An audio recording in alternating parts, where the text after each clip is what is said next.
Assalamualaikum warahmatullahi taala wabarakatuh. Terima kasih sidang penonton ni masih lagi bersama dengan channel seadanya. Baiklah, sidang saya pada petang ini membicarakan naskah buku, e-buku yang bakal keluar yang bertajuk Rahsia Melayu yang Dihilangkan.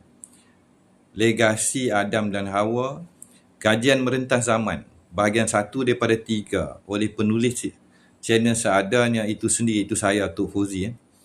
Jadi di sebelah paparan tajuk buku ini saya paparkan pada sidang yang pertama ini kisah Bomoh Melayu, sebenarnya itu pawang Melayu yang ada kesinambungan dengan Adam. Di dalam buku Bomoh dan Dukun, ahli antropologis Jerman yang ada degree ataupun juga pengamal perubatan medical doctor, Profesor Roland Werner telah menyatakan melalui kajian dia Bomoh Melayu dan konsep kosmologi Bomoh Melayu atau pawang Melayu berangkai dengan kisah manusia pertama iaitu Adam, world first man. Saya telah nyatakan bold. Kandungan ini ada di dalam naskah yang bakal saya keluarkan secara e-buku pada hari Khamis ini. Kalau lebih awal dia mungkin hari Rabu. Jadi kontroversi yang telah berada di kalangan pawang atau Bomoh Melayu telah dikaji oleh dekan atau ketua Departmen Universiti Melaya UM bertarikh 1967 sehingga 1973 yang kemudiannya beliau menjadi pengarah atau ketua perubatan di Kementerian Kesihatan Jerman.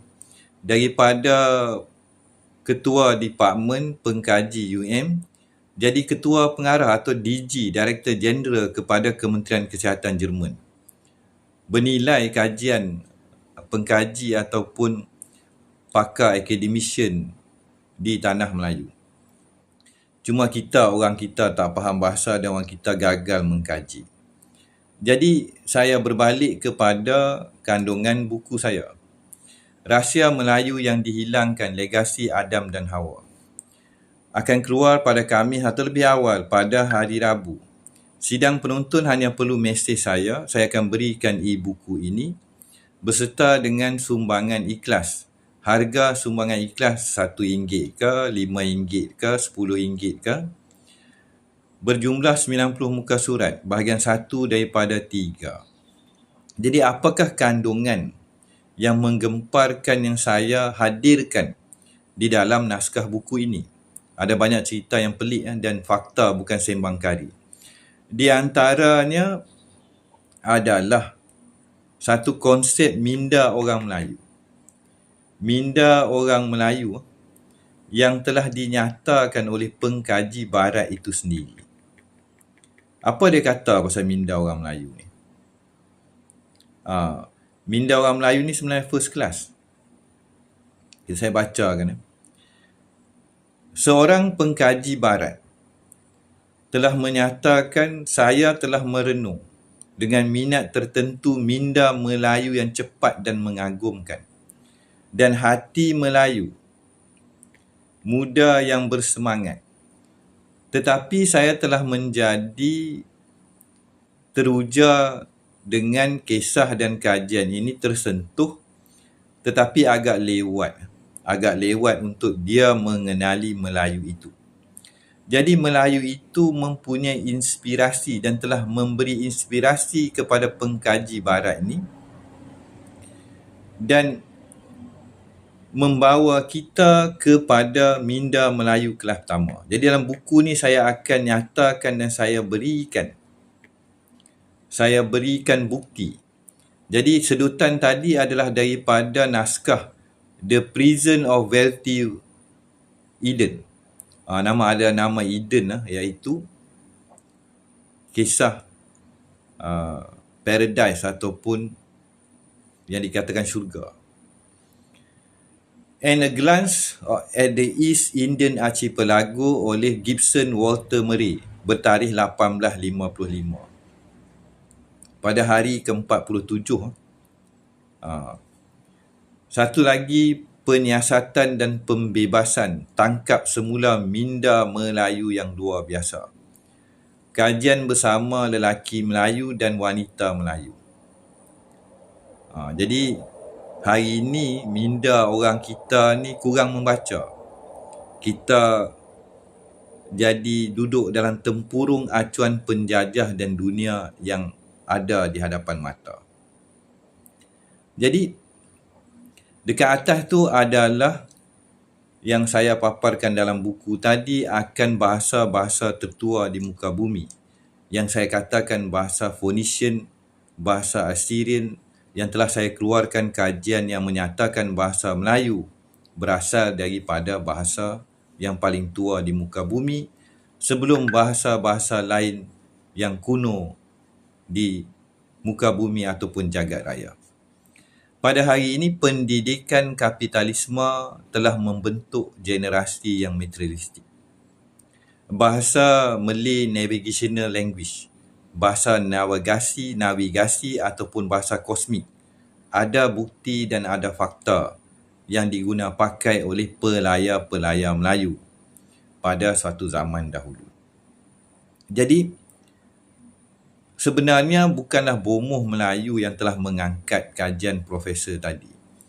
Ianya sebenarnya adalah pawang Melayu.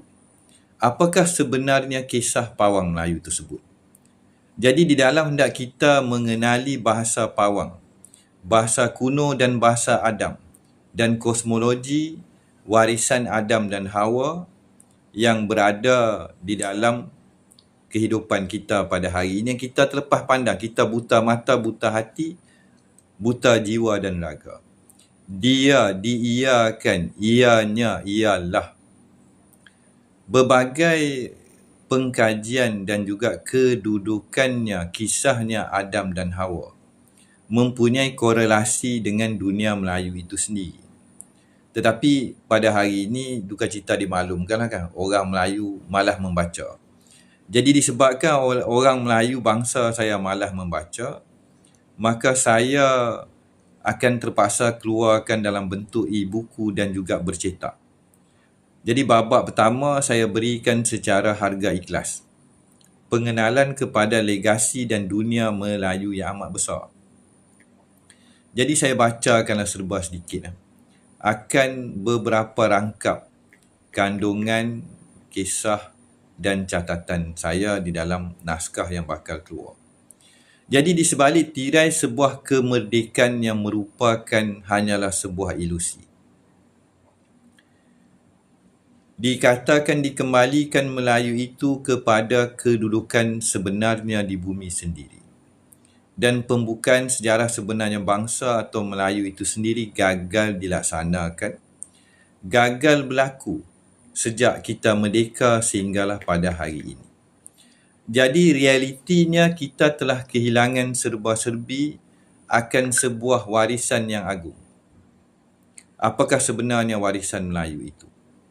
Warisan Melayu itu sebenarnya amat tua, purba dan langka yang mempunyai kesinambungan dengan kisah awal dan kisah akhir zaman dan bakal menjadi penentu kepada nasib manusia dan bangsa Melayu itu sendiri.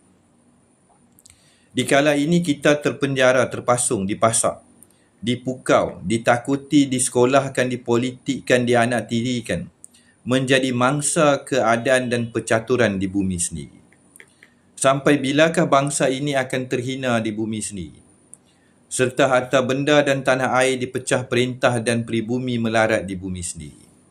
Di sebalik tabir, kajian-kajian saya dan juga kedudukan dan percaturan tanah Melayu, perjanjian atas perjanjian, percaturan kongsi gelar Inggeris dan juga keluarga Along Chetty dan Pelombong yang telah meranapkan, merampas dan mengambil, membangunkan tanah Melayu yang dijadikan ladang dan akhirnya berlaku pembangunan di bandar-bandar besar di atas tanah-tanah yang telah diberikan oleh Inggeris kepada pendatang ataupun mereka yang telah berjaya merampas harta karun zahir dan batin di bumi tanah tok nenek kita.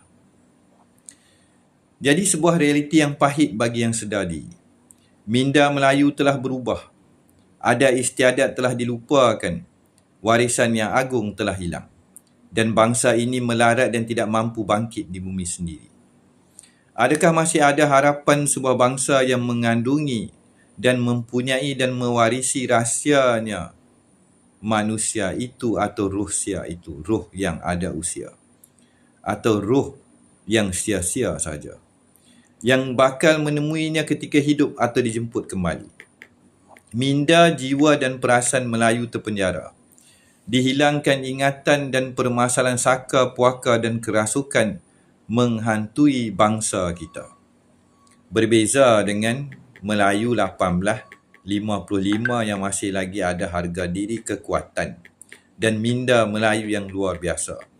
Jadi ada dalam 5 ke 10 muka surat saya khususkan dalam naskah ini untuk membangkitkan kefahaman minda Melayu kelas dunia. Jadi minda Melayu ketika ini tiadalah seperti minda leluhur kita yang terdahulu kerana ianya telah korup atau dihijek atau digodam. Tarikh terakhir 1855 kajian penjajah, minda Melayu kelas dunia ada lagi tersisa. Di hujung sebuah perang besar dan percaturan serta kehancuran bangsa. Kini ianya adalah 169 tahun yang sidang penonton. Di antara 1855 sehingga 2024. Kita Melayu penuh dengan PhD, pingat asal dengki. Tamak, mudah ditipu, dijual serta dibeli. Apakah sifat-sifat yang sedia ada di kala ini dengan diri kita selaku Melayu? Malu tak bertempat, tiada maruah dan harga diri terhadap tanah air serta warisan leluhur di bumi sendiri.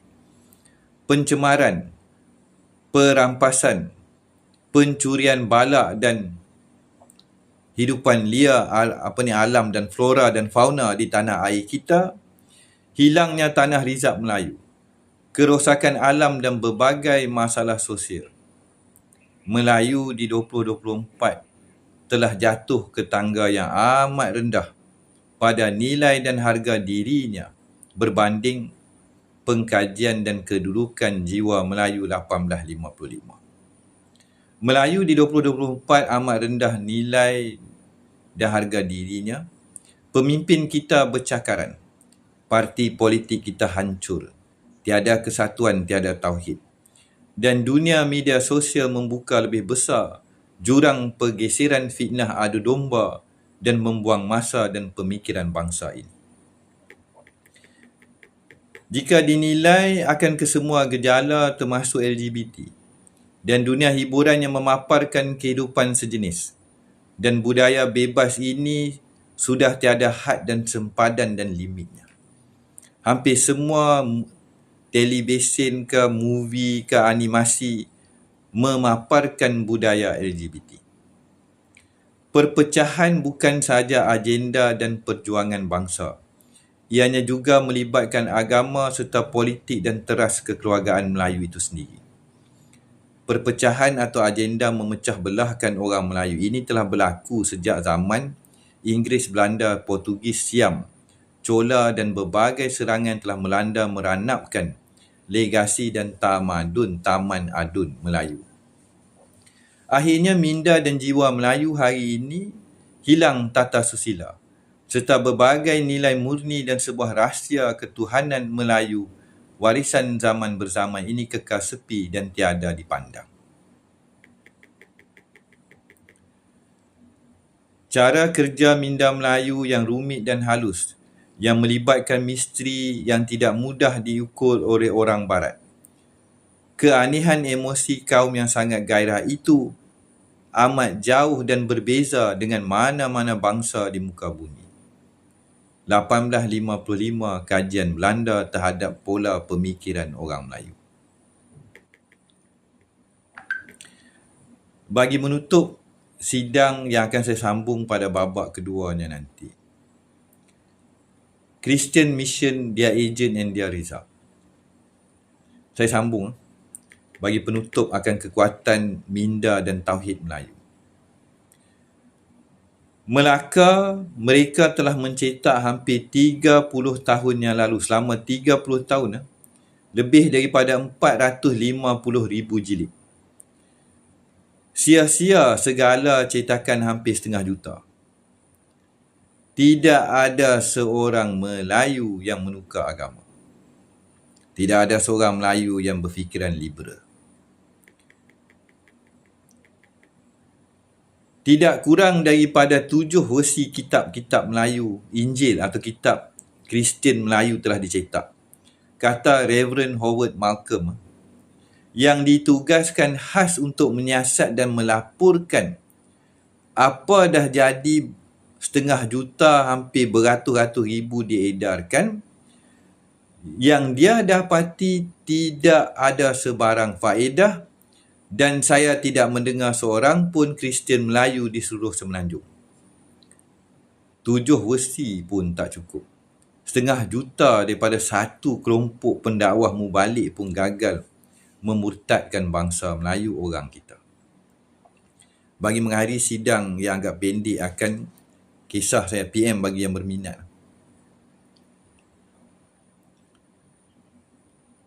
Bagi mengakhiri sidang saya pada petang ni. Pada hari ini sidang penuntut.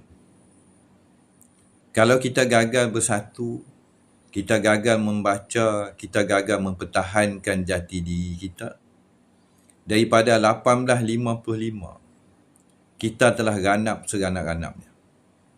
Hari ini telah berlaku kes liwat di sekolah agama dan juga dormiteri ataupun tempat perlindungan anak-anak yatim bangsa kita. Budaya LGBT semakin meranapkan bangsa Melayu. Gejala sosial sugar baby, gejala kongsi gelap, dadah dan berbagai kehancuran telah berjaya, termasuk rasuah, telah berjaya membeli jiwa anak-anak bangsa. Bangsa yang kuat, bangsa yang dimuliakan, telah berada di ambang kehancuran yang amat getir. Jadi pada siapa hendak kita berharap? Kepada sidang pendengar dan penonton. Kita tak ramai, tuan-tuan. Ambillah naskah saya pada hari Rabu atau Khamis bila dia siap. Sebarkan, berikan dan mintalah sumbangan ikhlas demi perjuangan bangsa. Saya bukan orang kaya, saya tidak ada penaung. Pertubuhan Adiwira Indrayani tidak ada penaung. Kami berjalan atas dasar sukarela. Perjuangan Melayu, kajian Melayu membuka sejarah yang langka ini, haknya adalah kepada keluarga Melayu. Kitalah yang sama-sama kena berganding bahu, berjuang, memberikan kefahaman kepada anak-anak bangsa kita. InsyaAllah dalam minggu ini juga saya sedang mula menulis di dalam bahasa Inggeris dan saya akan mula bercakap di dalam bahasa Inggeris dan dui bahasa. Nak bagi anak-anak bangsa saya faham, orang Melayu ni cerdik. Kalian bermegah-megah dengan dunia barat. Mungkin saya dapat menyelamatkan Melayu di muka bumi atau jagat raya ataupun kalangan bangsa saya melalui medium Inggeris kepada orang-orang Melayu di seluruh pentas muka bumi. Keluarga Melayu yang besar perlu kembali kepada kesatuan bangsa ini. Perjuangan ini bukanlah perjuangan yang mudah, sidang penonton. Tidak ada orang Melayu akan membantu kita. Kerajaan ini tidak akan membantu perjuangan membangkitkan pengetahuan dan jati diri, semangat dan kekuatan bangsa. Kita yang sedikit kena bergabung. Kita letaklah sekupang ke, 2 kupang ke, 3 posin ke, 5 posin ke. Bagi Al-Fatihah ke terima kasih pun tidak mengapa. Kita sedang berada di alam kehancuran yang nyata. InsyaAllah kita akan bertemu dalam babak keduanya nanti. Wabillahi taufiq wa hidayah. Assalamualaikum warahmatullahi taala wabarakatuh.